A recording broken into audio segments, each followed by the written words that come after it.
Salamat, Panginoon, kasi may mga tumatayong tao na nagiging matapang na para maging boses. Dahil kung hindi po mangyayari yan, patuloy lang po mabubulag ang mga Pilipino. Patuloy lang matatangay. At kuminsan iniisip ko po, ina-analyze yung mga nangyayari.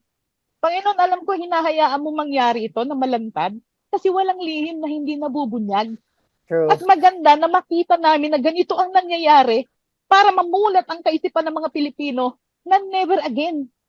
Dahil kung True. hindi po at nakikita lang natin yung ibabaw lang, sasabihin natin, pwede pa, bigyan natin sila ng chance.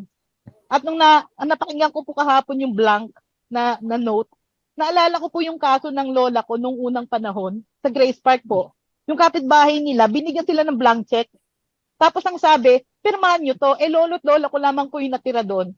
Di yung matanda, pinirmahan nila. Wala pong nakalagay, pinirmahan lang. At nalaman po nila na yung lupang tinitira nila sa Grace Park sa Caloocan, ibinibigay nila doon sa kapitbahay nila na walang bayad kahit 5.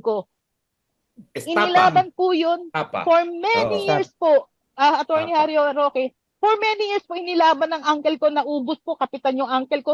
Wala po hanggang sa namatay na yung lahat. Naibigay po ng kusa doon sa kapitbahay kasi blanco eh. Sabi ko, ito na naman Naestapa. na mangyayari. Blanco Wow. na naman. Anong plano? Pero sabi ko, sige, salamat. Kasi nga po, wala naman pong kapangyarihan na nanatili sa taas eh. Ultimo nga si Haring Nebukadnezar noong sa Babylon, ang tayog-tayog niya eh. Ibabagsak at ibabagsak din sila doon sa tamang pagkakataon.